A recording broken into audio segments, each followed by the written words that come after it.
வெட்டு ஒன்று துண்டு ரெண்டு என்று பேசினாலும் மனதால் நல்ல உள்ளமும் நேர்மையான துலாம் ராசி நேயர்களே வணக்கம். நாம் பேசியது மற்றவர்களுக்கு புண்பட்டாலும் உடனே மன்னிப்பு கேட்கும் சுபாவம் உள்ளவரே.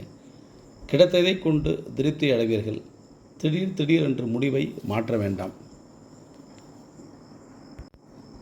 குரு 8 வருவது நல்லது அல்ல. வாகனங்கள், விபத்துகள், செலவுகள் ஏற்படும். எதிலும் கவனம் தேவை. அவசர முடிவு வேண்டாம். கெட்ட பெயர் ஏற்படும். சொன்ன வாக்கை காப்பாற்ற முடியாது. கடன் தொல்லையால் மன அமைதி இல்லாமல் போய்விடும். வேண்டாத பிரச்சனை தானாக தேடி வரும்.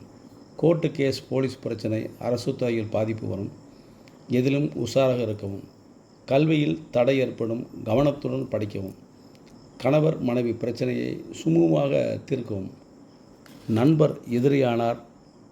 தவறான பேச்சு துன்பம் தரும். திருமணம் தடை ஏற்படும். வாகன பழுதுகள் ஏற்படும். நம்பிக்கை மோசம் ஆக வேண்டாம்.